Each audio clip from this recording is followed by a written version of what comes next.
부동산 1회사에 따르면 올해 민간 아파트 분양 계획은 최근 5년간 연평균 분양 실적보다 많은 가구가 분양될 예정인 것으로 나타났습니다. 정부의 분양가 상한제 정책에 따라서 분양은 로또라는 인식이 확대가 되고 청약에 대한 관심이 어느 때보다 높아진 상황인데, 먼저 올해 민간주택 분양 계획과 전망에 대해서 부동산 전문가 이야기와 올해 분양 계획 물량이 많은 건설사 분양 계획을 들어보시죠. 2020년에도 신축 아파트의 선호가 이어지면서 분양시장이 활발하게 움직일 전망입니다. 지역별로는 서울, 과천, 위례 등 수도권 인기 지역에서 당첨을 노리는 수요자들의 눈치 싸움이 치열할 것으로 보입니다.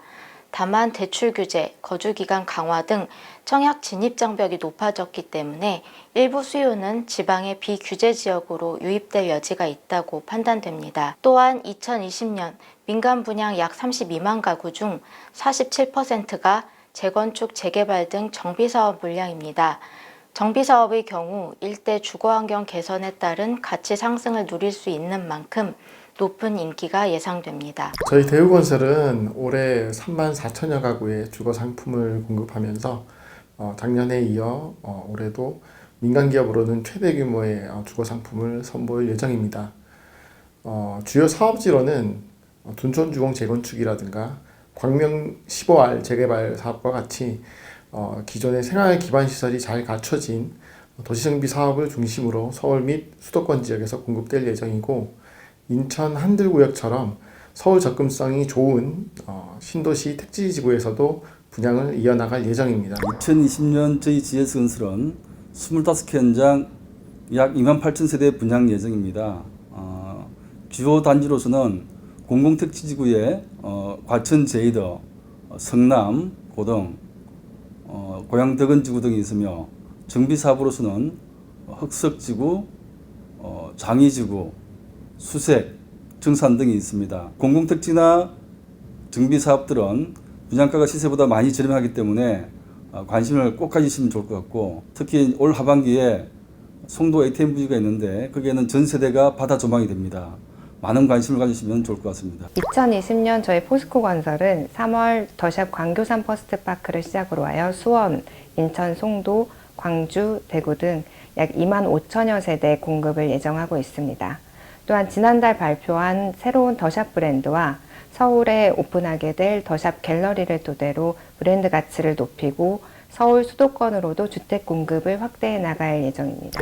올해 민간주택 분양을 요약해보면 전체 물량의 47%가 재개발, 재건축으로 특히 2000년 이후에 가장 많은 비율을 나타내고 있고, 서울에는 재개발, 재건축 물량이 분양 시장을 흔들 것으로 이렇게 보입니다.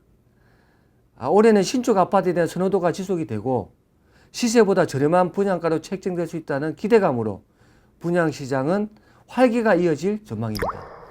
1850만 근로자들의 13월의 보너스, 연말정산 아시죠? 이달 말 중순 종료를 앞두고 있는데요. 전년도와 달라진 점은 의료비 세액 공제입니다. 개정소득세법 시행령은 근로자가 직접 부담하는 의료비를 세액 공제 적용 대상으로 규정하고 있기 때문에 실제 받은 보험금은 세액 공제 대상이 아니라고 판단하기 때문입니다. 따라서 만약 근로소득자가 실손보험금 수령액을 빼지 않고 의료비 공제액을 계산할 경우에는 추후에 환급급 반납은 물론이고 최대 10%의 가산세도 물을 수 있다고 합니다. 근데 사실 대부분 국세청 연말정산 간소화 서비스를 통해서 자료가 자동적으로 입력이 되는데, 실손보험 가입자들 같은 경우에는 보험금을 얼마나 받았는지 여부는 본인이 직접 확인을 해야 된다고 하니까 꼼꼼히 살펴야 할 것 같습니다. 그리고 특히 만 7세 미만 자녀가 세제 공제 대상에서 제외가 되어 문의가 많다고 합니다. 지난해까지는 20세 이하 자녀를 모두 공제해뒀는데 정부가 아동수당과 중복 혜택을 줄 수 있다는 이유로 올해부터 어린 자녀에 대한 공제를 중단했기 때문입니다. 따라서 이제 올해부터는 7세 이상 자녀에 대해서만 자녀 세제 공제 혜택을 신청을 해야 하는데, 다만 7세 미만이라 하더라도 자녀가 조기 취약을 한 상태라면 예외적으로 기본 공제가 가능하다고 합니다.